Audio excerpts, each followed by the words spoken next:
Got it. Okay, excellent. So just quickly on this call today, this is our staff group currently. On the call today, we have myself and Katya as part of the staff group. And we also have a special guest with us, a board member, our youth chair, Megan Richardson. Megan is the chair of our youth advisory committee that we'll talk about in a minute. Do you want to just briefly introduce yourself, Megan? Yeah, like Stephanie said, I'm the youth chair on the XCSO board. I chair the youth committee. I'm the youth programs coordinator at Walden, and I've been doing that for 6 years now, and I've been on the board for, this is my 3rd year. Great, thanks, Megan. So today, I just want to introduce the Youth Advisory Committee. For those that don't know it, we're going to spend the bulk of this meeting talking about recruiting and retaining program leaders in 3 kind of groups: support, recognition, and community. Arrowhead has a learners in training program that just wanted to just touch on so that people were aware that that existed. I think it's a good model. And then some contact information to reach out to them. We're going to spend 2 or 3 minutes on coach training and certification. Then at the end, there's Q&A, and then next community updates. So as we've just talked about, Megan is our youth committee chair. Youth committee meets at the last Wednesday of the month from October to April. Linked here are the terms of reference if anyone is interested. So when I post the slides, you'll have that access to that link, and they're on our website in the governance section. One of the members of the youth committee in our debrief session in the spring said this committee is like a group therapy for clubs.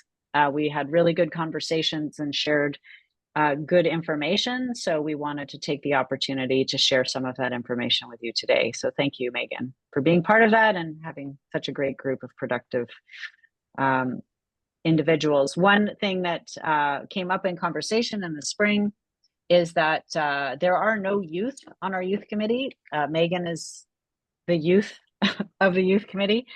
So this year we're going to be working towards having some youth on that youth committee, not just adults. And yeah, so that's that. The topics that the youth committee addressed last year were recruitment and retention of volunteers, youth retention for athletes or kids, not athletes at this point, but participants 13 and up. Sorry, late. Oh my God, what's happening? Late entry programming, new to snow program ideas. We talked about connecting clubs to school programming and strategies around that. And we talked about developing documentation and resources for Jackrabbit coordinators. And so the goal with the youth committee is to take this information that we, or the information that we share, and then to put it into something formal to be able to share with our community. So today we're going to talk about recruitment and retention of volunteers. It was a session followed by some work done by the committee. Like I mentioned earlier, we looked at 3 areas for consideration: support, recognition, and community. And then after that work was done, we shared a matrix. It's with clubs. It's here and will be linked to this when I share these slides. And so what we thought we'd do today is Megan's going to go through one item at a time: support, recognition, and community, some of the ideas that were shared amongst the committee, and then invite the people on the call to add some thoughts and ideas to that and to get the conversation going that way. So Megan, over to you. Yeah, so like Stephanie said, these are all from a conversation we had with the youth committee about retention and recruitment of coaches and volunteers. We had a conversation, we put down our ideas, and with those ideas, we were kind of able to split them into three areas that will help volunteers feel more supported and more welcome in the club. The first one is support. So we noticed that most clubs pay for coaching courses for volunteers that want to help with youth programming. They have one-on-one sessions or just other sessions for coaches just to help them get into it. They have um, ski clinics. There's some coaches that want to help, like there's helpers that come in from high school that want to help and maybe have never skied before or maybe have only raced with their high school and don't know how to ski classic sometimes. So we have some clubs have different courses to help them uh, learn how to ski better and help the group. And then there's preseason workshops, and then there's sessions with our performance coach for program leaders. So there's lots of different things that clubs do to support. And on the next slide, we'll have some room for you guys to add some ideas Or ask questions about those ones if or you have ask some. Yeah. questions. Yeah, yeah, yeah. Does anyone have any questions or ideas to add? I can go through the What main. what kind of preseason workshops did you hear about? The ones we heard mostly were just refreshers on how to ski for some of the parents that haven't skied in a while or high school students that are just getting into skiing. Other things is the coaching course and just coach meetings to get to know the coaches and Okay. get the communication going that way. Yeah, I know that there are some clubs that have actual sessions with get their coaching group together at the beginning of the year, like as a social, and then go through whatever they have for their coaches. So whether it be a coach handbook or a club handbook.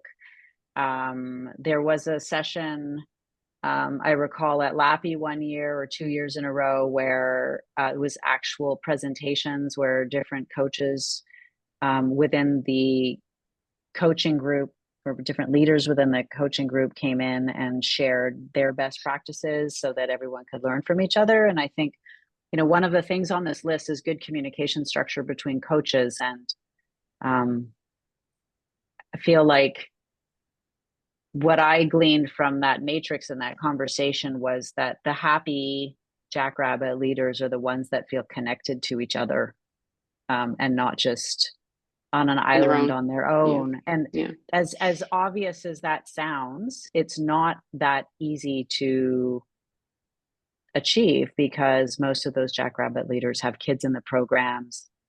They're running in from some other activity and then running off to another activity with their kids. So creating that support structure between the coaches, I think is a really worthwhile thing to do. And that we've seen that clubs that do that, they feel connected. Yeah. At Walden, we usually have we call it a coaches meeting. We'll have some food. We'll talk about how the year goes, and then at the end, we'll go out. We'll play different games just to refresh their ideas, and it's also really fun for the coaches to play games. And we'll go out for a ski.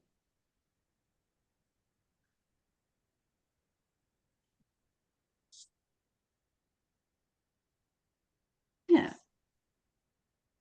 I Thoughts think from the community, yeah. things that they've been felt successful with, or other resources, ideas that could be useful, helpful.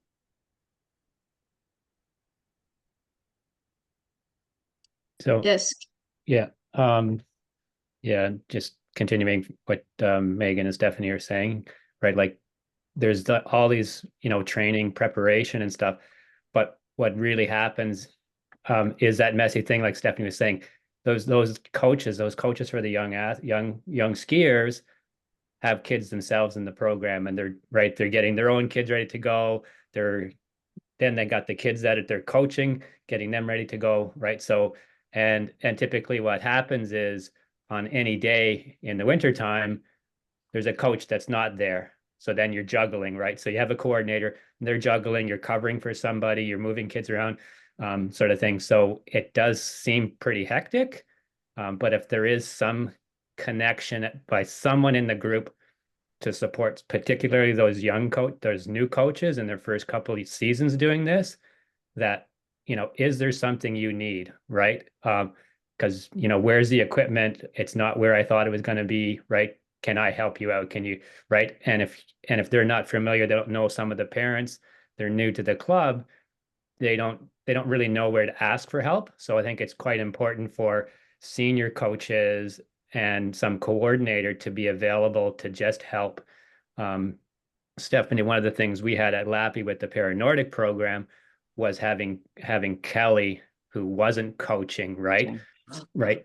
That group itself needs a little bit more support. But if we think about how messy a Jackrabbit Day is, how busy it is, everyone shows up, like, that 10 minutes in the chalet or wherever we are, having someone that's not a coach that can just help support the coaches, help them get equipment out to the stadium or whatever it is, or right, someone doesn't have ski poles and you gotta, right, that sort of help could be really, really useful, to get coaches feeling like they can just go and coach.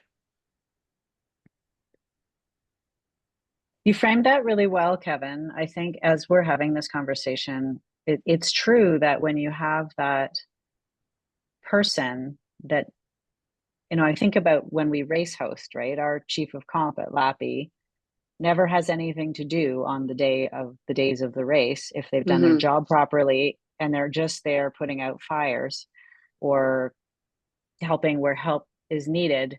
At XCSO now, when we run our camps, the camp leader is not a coach at the camp. The camp leader is there supporting the coaches that are at the camp. And so if we take that structure down to Jackrabbit programs, I would be curious to know how many Jackrabbit program leaders, that like coordinators, are also coaching, and that maybe the recommendation, if there is one out of this conversation, is that your Jackrabbit program coordinator doesn't even have to be anybody that knows how to ski, right? Because really what you're doing is your traffic control and problem solving and pinch hitting and not coaching.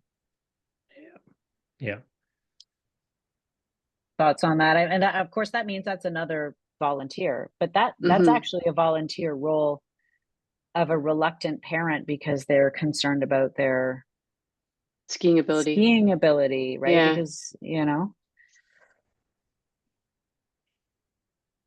thoughts on that does anybody on the call have that at their clubs?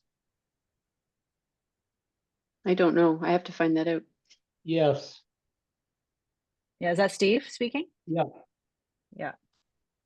That's exactly what we're doing. And we might even have another layer in there. And we're trying to do succession planning. So we have a guy training right now to take over from Ali. But hopefully she'll be invited to this call and be able to go on it this evening, because she would have lots of good input to this. But everything you're saying is, I think we're addressing that. Stephanie, I have a thought about this. Yes. I think it depends how you structure your program. In terms of getting your group lessons, like your leader lessons, ready. Some coordinators actually hand out the lessons. It's not the leaders themselves that prepare the lessons. And I think every program is a little bit different in that. And you don't have to ski per se, but if you're the one putting together the lessons, you certainly have to have experience on skis, and know enough to be able to do that part. If it's literally just a coordinator that is only putting out fires and kind of puts the groups together and that sort of thing, it could be somebody with like less knowledge, but I really think it depends on how your program is structured.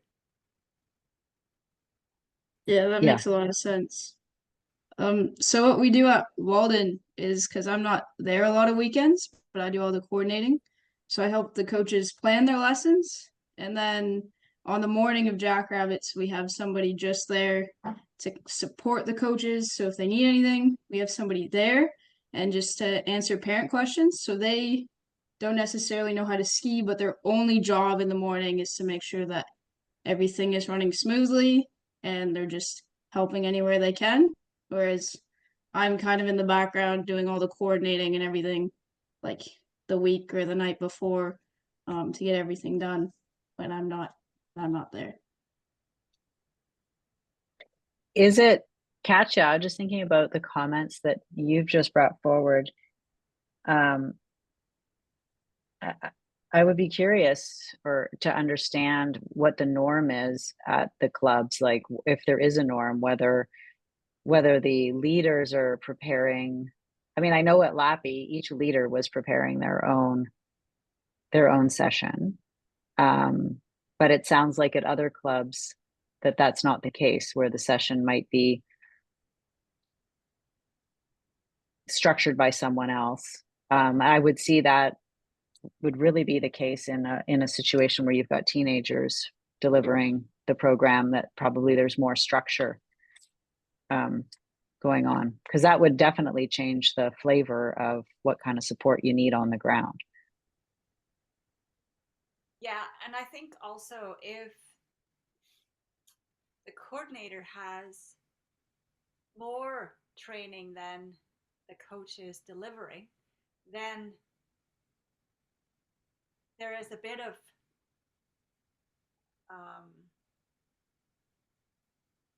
oversight on making sure, like we often hear that our skiers come out of Jackrabbit programs and don't ski to the level that Nordic Canada that we want skiers to ski. So where does that come from? Does it come from group leaders just winging it and just showing up the morning of and going for a ski, and there isn't enough structure? I don't like to answer a question. I don't know. So this would be a community question, to find out what the clubs, how they structure it. I think, Megan, what you're doing at Walden sounds like a really good model, that there is a bit of control over what is being delivered during the sessions, but the actual logistics are done by somebody that doesn't need to know. So I don't, my answer is I don't know. Yeah. Yeah, One of the things, yeah, go ahead, Megan. Every club is different too. Like some clubs have more teenagers coaching, whereas other clubs have more adults, or some clubs have 150 jackrabbits and some clubs may only have 40 jackrabbits. So there's a big difference in size of program and what they need on club specific as well, which it makes it hard to make a generalized how to run jackrabbits when every club is slightly different. Question for the people that have joined the call. If XCSO gathered up the information from clubs about how are their programs structured, and what does it look like, would that be useful information to clubs, or if the people on the call feel like, yeah, we've got it sorted out for our club, and we're kind of happy with the way it works? Because sometimes introducing options for change just makes it more difficult. I'm just curious what people think.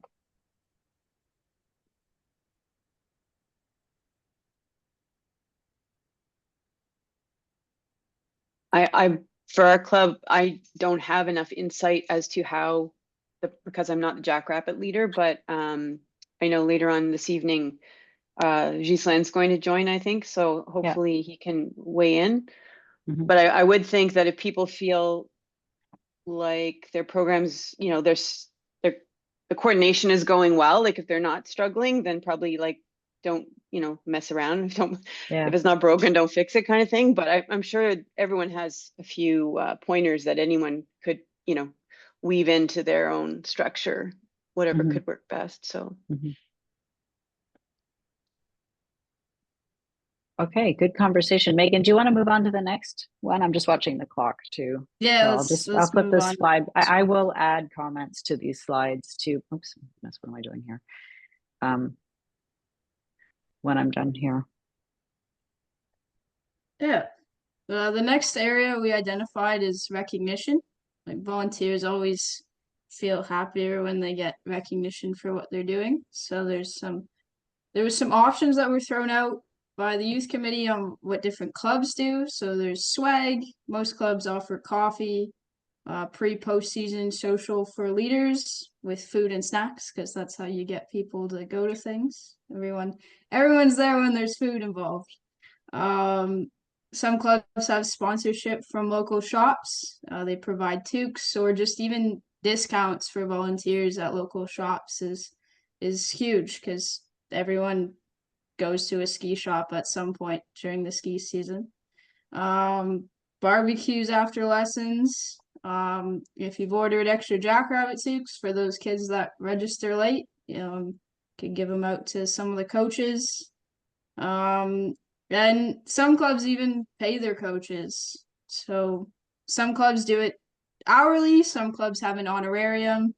Some clubs have like a pay level where the leader gets more and the assistant gets a little bit less, but they're both getting paid. And some clubs just pay the leader. And yeah, it's different depending on the club. But recognition is definitely a big thing for volunteers. That's what helps to get them back. So, does anyone want to share anything that you do at your club, like anything maybe different from these ideas or something similar to these ideas? I just have a question.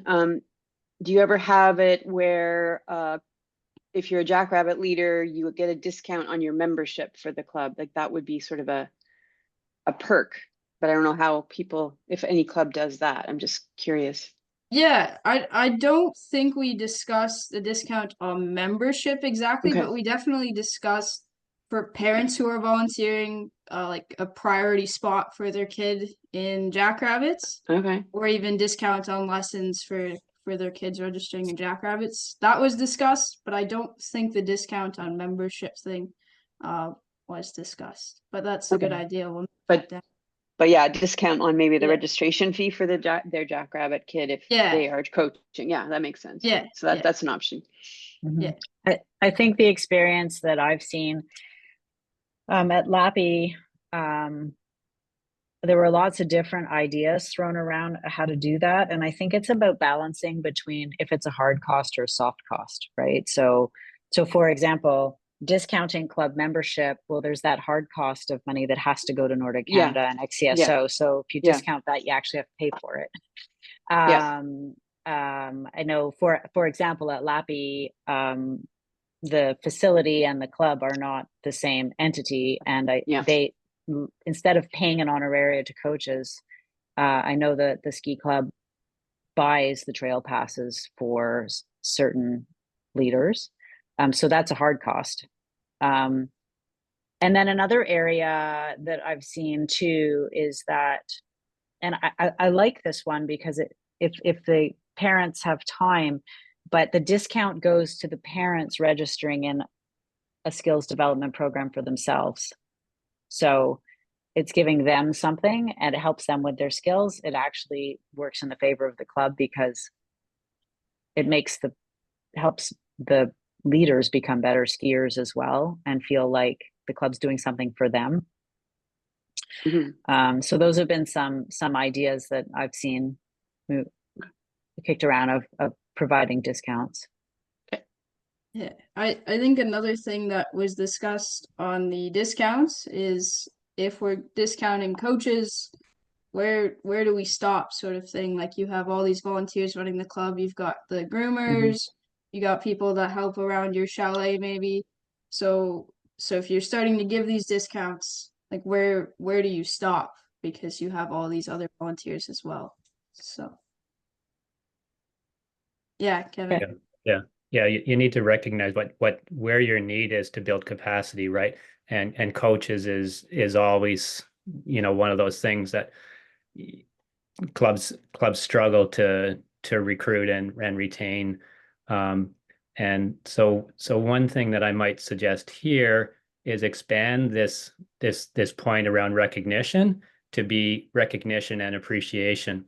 And so the recognition part then can be highlighting what those people add to your club and your community, right? So through your newsletter, recognize people that have been doing this for 5 years, 10 years, recognize and welcome new people into it. So you're recognizing this is a coaching community that builds the whole club, right? And then these things around appreciating them can be, what can help them do their job better, like you said, Stephanie, right? If you have 3 new coaches coming in because you've got such interest in the club, or you've had senior people leave, you've got to put a little bit more effort in that season to get those new leaders feeling comfortable and contributing to the community.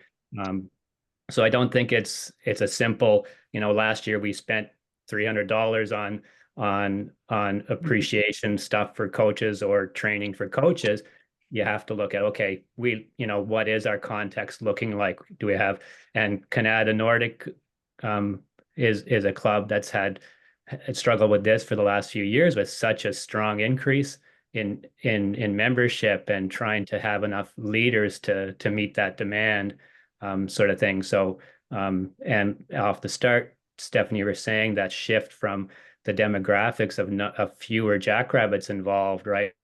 It's okay, have the leaders that have been in the clubs gone to working with older athletes and into the competitive program, and now you've lost those coaching resources, so you have to rebuild them, right? So that cyclical phasing that goes through our ski clubs, right? Volunteer coaches typically move with the age of their kids, and depart the club when their kids move away to are not skiing anymore as well. So if there was a big increase, like Stephanie said, at Lappy there was a big increase, and now, right, your leaders move with the athletes.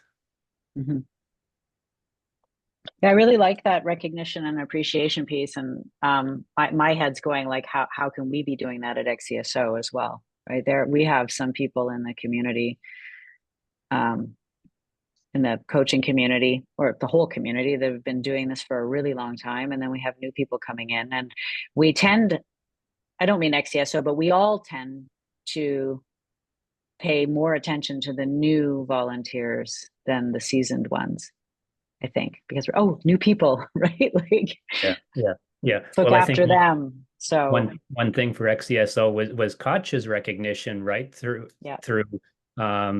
the coaching CAO. association, right? Sort of thing. And we're all familiar being involved that she does a lot and she's been around for a long time. But someone that's new doesn't have that same history, right? So we need, right? So, and at the club level, those key volunteers, we need to to put them up on a bulletin board, this picture, and this person's been coaching for this many years or whatever, right? Like, so that people coming into the community know some of that leadership, that coaching history within your club. That piece of recognition, I think, is quite important.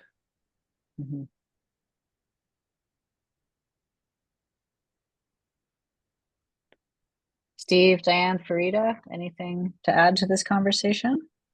Lots of good ideas here. We built a budget to pay for high school coaches. That's our succession plan. And because we think that they might take a shift at McDonald's rather than coach if we did pay them a little bit more than McDonald's pays them. And then the coordinators are on an honorarium because we recognize that it's hard to keep track of hours and probably can't compensate people for the actual hours that they spend. Yeah. But that's yeah, so that's built into our budget to just make sure that we don't operate at a loss, basically. It's a really good point about the McDonald's. I mean, I know some of the teens that I've seen go through the program, they would love to coach in the program, except they're getting paid to coach at the downhill ski center because the downhill ski center is paying the coaches rather than coming back to the club to coach. You know, once they're 15, 16, 17, they want to be putting a bit of money in their pockets. But it's difficult to figure for I think it's a big shift for clubs to move from volunteer to paid, because you have to kind of do it gradually. And, you know, the same as recognizing volunteers, how do you decide who to pay? Right. I think that's a huge discussion that I think many boards or club boards are probably having if they're thinking about compensation. And there's no easy answer for it. Farida, I saw you turned your camera and your mic on, so you have something to say. Yeah, no, I just want to share my experience, you know, having spent several years with Waterloo Nordic when Kevin was a coach there, and then with Highland Nordic, so I can just give some ideas on how volunteers or coaches were rewarded or So for Waterloo Nordic, I remember I was the treasurer at that time, Kevin, if you remember. I was the one signing all those checks before I had kids, and then I became a coach when I had kids. So during my years with Waterloo Nordic, so all the coaches have their membership paid, which is, you know, the Nordic Canada insurance. So was it like $40 or something? And we didn't have any paid coach. At the banquet, we'll give, you know, some gift to the coaches. So sometimes it's gift certificate. Sometimes maybe Kevin, you can tell us what you got during the years with Waterloo Nordic. Nothing big because it's such a small club, but you know it's the gesture that counts. Yeah. With Highland Nordic, it's a little bit different. So the coaches have their similar to what Stephanie just described. So there is a membership that everyone has to get with Highland Nordic to access the trail, and then there is a membership for the program. So coaches had their membership to access the trail, so the season pass paid for them, but they don't get any discount for if they have their kids in the program. So just for example, I had 2 kids in my program and it was costing each kid $1,500. So I was putting $3,000 every year for my 2 girls to be in the program. And HTB will pay $300 for my annual pass to access the trail. Basically, that's what the volunteer coaches will get as perks, I would say. For the ski swap, all coaches and all the volunteers will have access to the ski swap a day earlier, so that they have, I guess, first choice on whatever is available to purchase, which was good as well. So we avoid the crowd when the ski swap is open for everybody, and also we have a bigger selection and more time to find things for us and for our kids. But no discount or anything. It's just more having early access to the ski swap. And yes, a head coach was paid, as well as a lead technician or waxer. And again, there was some debate about that, and actually it's one of the reasons that we left. But I don't get into all the details there, because that lead waxer, I don't know how he was picked, but some of the volunteer coaches were actually doing all the work in terms of waxing for O Cups, nationals, and so on, but they were not compensated, and it's only that lead waxer that was designated by the board was the only one being paid.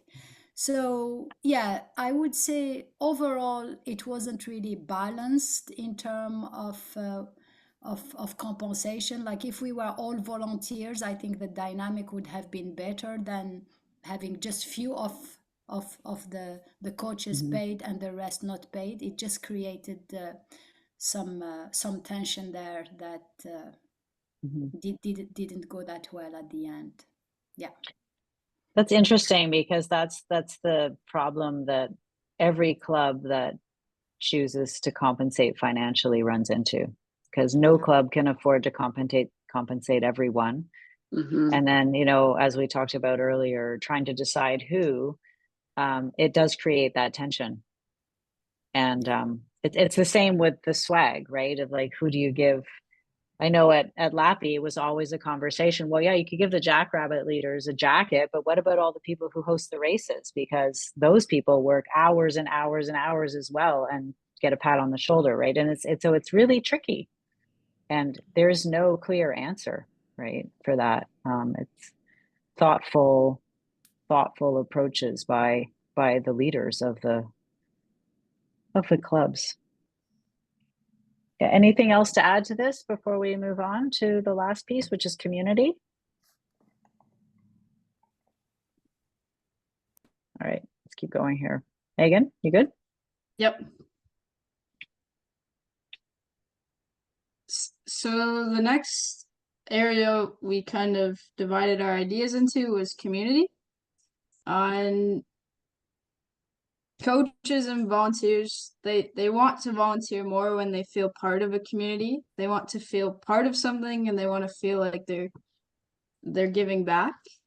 So some of the things that the ideas we came up with, and some of the things clubs are doing to create community, is the coaches and instructors share favorite games and drills. So at Walden, this is usually during the coaches meeting. Every coach will come up with a drill. We'll go out, we'll play some games. We'll just have some fun. It shares ideas, and the coaches really do have fun doing it. Social events outside of skiing, the coaches feel appreciated when their bunny rabbits or jackrabbits recognize them as coaches. So it's nice to, when you go to a race or something, or even just like a different ski event, and they see you as a coach. Connect coaches from different layers of programming. So if you got an older race team, a younger race team, and your jackrabbit coaches, you can help them all feel connected and give them a way to share ideas with each other. Long-term coaches provide the environment for them to have their social time, so lunch and coffee. So just give them like the resources to be able to communicate and have their time together.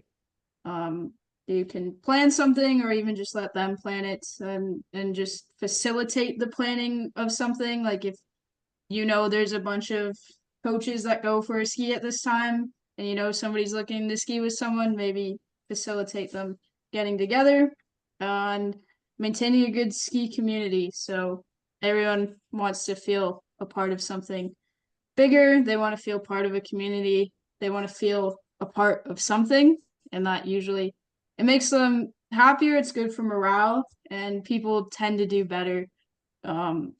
Just they give more when they feel that they're a part of something. And end of the year volunteer parties, always great. I think most of the clubs that were at the youth committee meeting, they have some sort of end of the year volunteer appreciation thing, whether it's a barbecue or just a party with pizza. So yeah, does anyone have any questions or ideas from their club, or just even something to add on to what we have already? I do have a thought about one of those bullets. It looks funny now that I'm reading it again. That one about long-term coaches. Of course, we want to provide an Yeah. environment for everybody to have their social time. That was a Yeah. specific example from one club where there's a group of older, longer term volunteers. And the reason they continue to coach jackrabbits is because after they have their social time. Yeah. In the sense that if they didn't have that social time after, they probably wouldn't still be coaching at that club. So I will rewrite that before I post it, because Yeah. it does it looks a little funny now that I'm reading it again, but Yeah. that's what that was. It was just about, there's this community of coaches that they're coaching so they can socialize together after, which I think I thought that was quite funny. yeah, that one's from Sue Finish, I think. Sue Finish, yeah, Yeah, that's Sue yeah, Finish. yeah. So that really highlights the diversity of our coaches, right? From Steve, right? Like the high school at Arrowhead, getting the high school athletes involved, right? So you have high school athletes, and then at Sioux Finish, you got this, sounds like older adults, their kids are grown up and they're still involved, and right, sort of thing. So yeah, how do you offer that inclusion for everybody, right? Sort of thing. If you do have high school athletes, maybe you got to offer something slightly different to have them stick around and ski or feel part of that social community, right, of coaches too.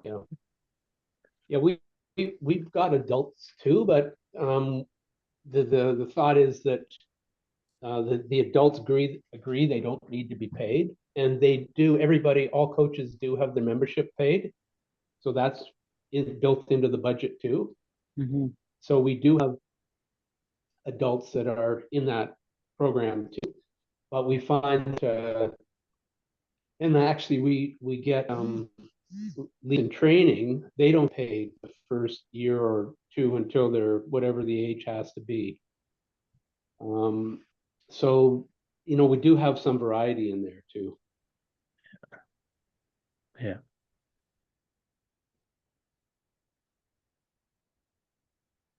Thoughts from other people on the call to add to this?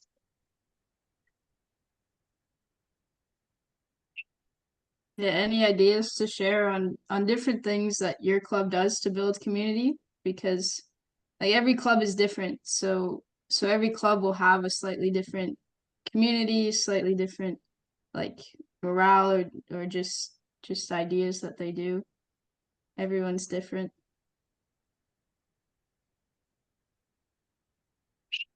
I don't have anything else other than some of the things that are already been said. I think I just would say that often even just events that have nothing to do with skiing, like we've thought about doing like a games night, or something like that, where you just use your clubhouse for a social purpose, but it has nothing to do with, because they're coaching. It's just because that's sort of the side benefit of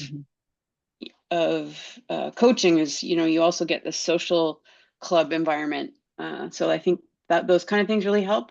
I haven't had a games night yet, but it was something to thought about. But just some sort of special events that kind of happen on a rotating basis that really have nothing to do with being a coach.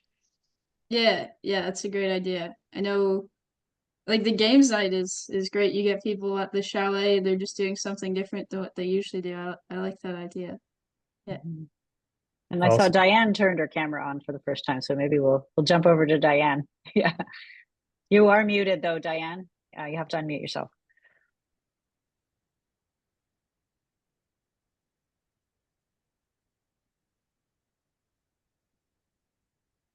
It's down on the left usually.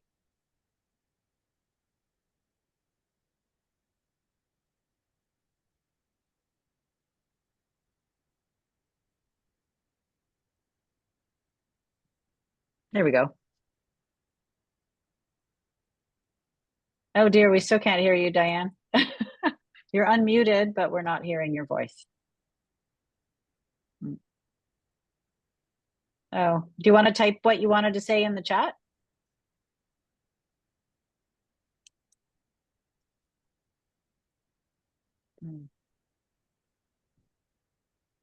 Michelle, your games night can also be a recruitment opportunity too. Get your Well, coaches to bring along a friend, meet the sure. Yeah. Bring team. your friend and we'll suck you in. Yes. Yeah.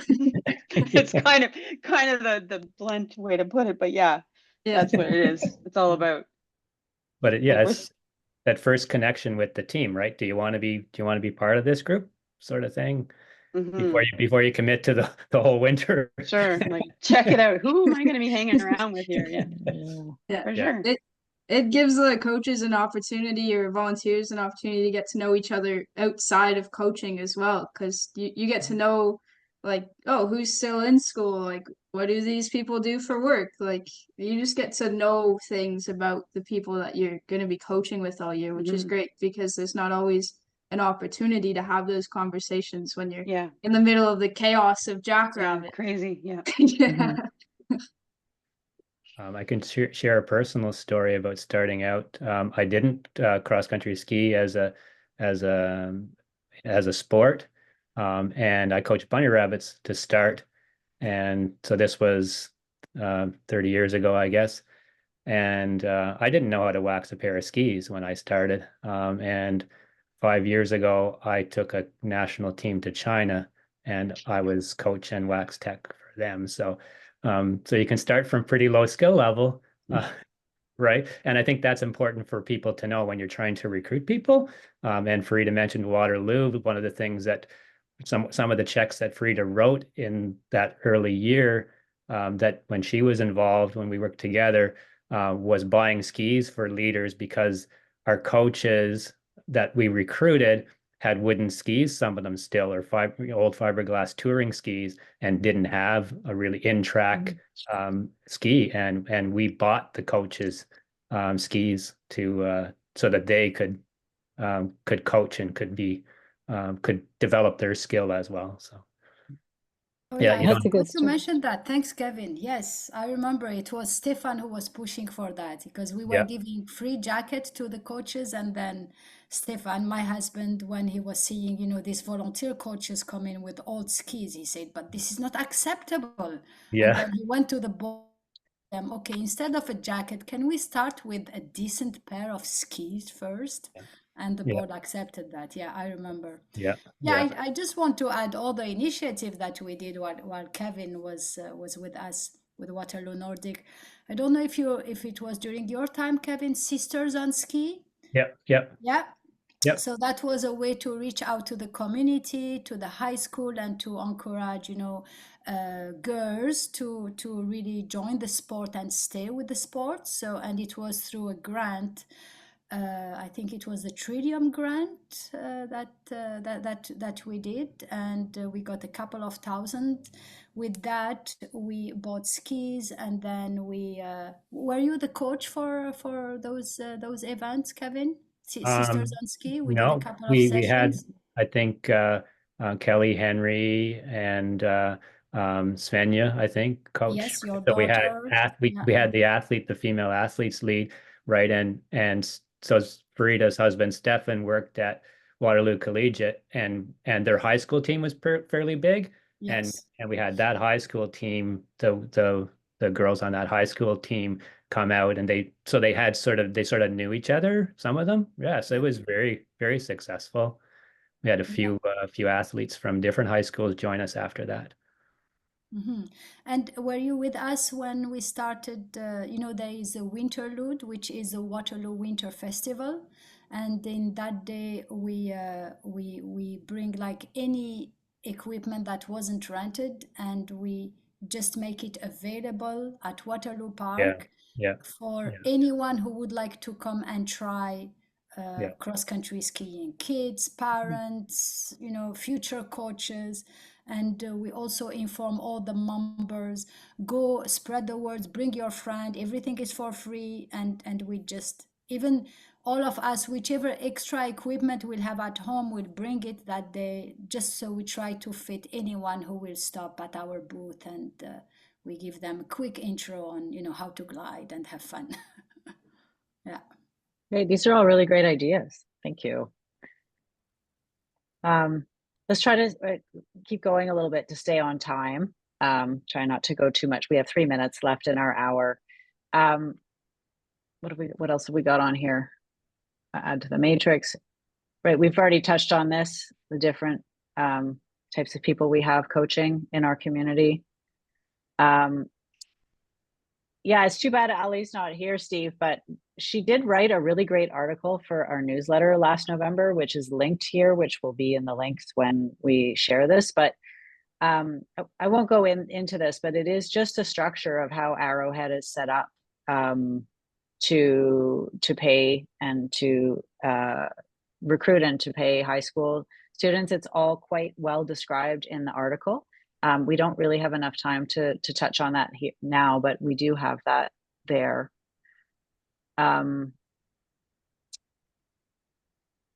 Just one quick slide on XCSO's commitment to helping with recruitment. Of course, with Katya in her role, continuing to support coach and leader training. We do have a bursary program that was shared with club admin. It's on our website and linked here as well if you have to travel to take coaching courses. We're developing resource page on XCSO's website for clubs to access some of these, like this matrix. We're trying to host workshops for clubs to help with challenging areas. So for example, on Monday, some of the clubs that haven't renewed their affiliation yet with Nordic Canada and XCSO, we're having a workshop on Monday just to walk through how to do that. I felt it was a better way to do that than fielding the calls and then sharing the information with one person as a group. I think it will help everyone. And also this year, XCSO will be, we're thinking of providing, well, we're not thinking of, we want to provide a token of appreciation of the clubs to distribute to their coaches. Thanks, Michelle. Yeah, I'm just looking at, as I look around my office, I've got all the really great stuff that Lappy gave me when I was coaching, and I still have it, and it still makes me feel good when I look at it. So to try to do something like that to help support the clubs. Yeah, we do have a really quick slide. I thought people would ask questions about this, and maybe Katya. So Katya and I had a quick call this morning, and she changed my slide, but these are my words for her slide. So we will be hosting the community update in December that's going to talk about where coach certification is going starting next year with Nordic Canada. Katya, you could give your message, or I can give your message. That's your message. Hopefully I communicated it properly. Sure, I can. I'm thinking. Yeah, so there will be changes, more changes coming next year from Nordic Canada, which is coming from the insurance to Nordic Canada. And so I just encourage all clubs for this year to get as many of their coaches and volunteers through whatever level of coaching level they're at. So if you have new volunteers, get them through the ICC modules, which are the e-learning ones. If you have new Jackrabbit leaders, get them through the community coach and take advantage of getting them through the courses this year, because the courses next year are getting more onerous as well. And then what we're going to do the community update on is that also you probably heard that next year your group leaders, so that's just the main person for a Jackrabbit group, has to be certified. So there will be evaluations that have to be done. And we'll talk about this as well, but at this point, get as many coaches through the courses as you can. That's the message. Any questions? Well, I'm sure there's lots, but we'll save them for the yeah. So I just, like I said, I'm really conscious of the time. On November 14th, our community update will be going through our excellence programs and team criteria. Late November, Nordic Canada is rolling out their new officials database, which we're all excited to see. There is going to be quite a bit of work associated with helping officials get on board with that. So we'll be hosting some workshops, either XCSO or in conjunction with Nordic Canada. Dates are to be determined. We don't want to set dates until we know the program's actually been launched. And then at our December 19th community update, we'll be talking about coach certification and have a little Christmas social. So that's all we have for you today. I just guess we haven't really had time for questions. So I can stay on after if anybody has any questions, but I do have one question for those that have been on our community updates before. Steve, you tend to come to most of them. How was this format for you? Did you find it useful to have a more interactive format where we're sharing ideas? Definitely. Okay.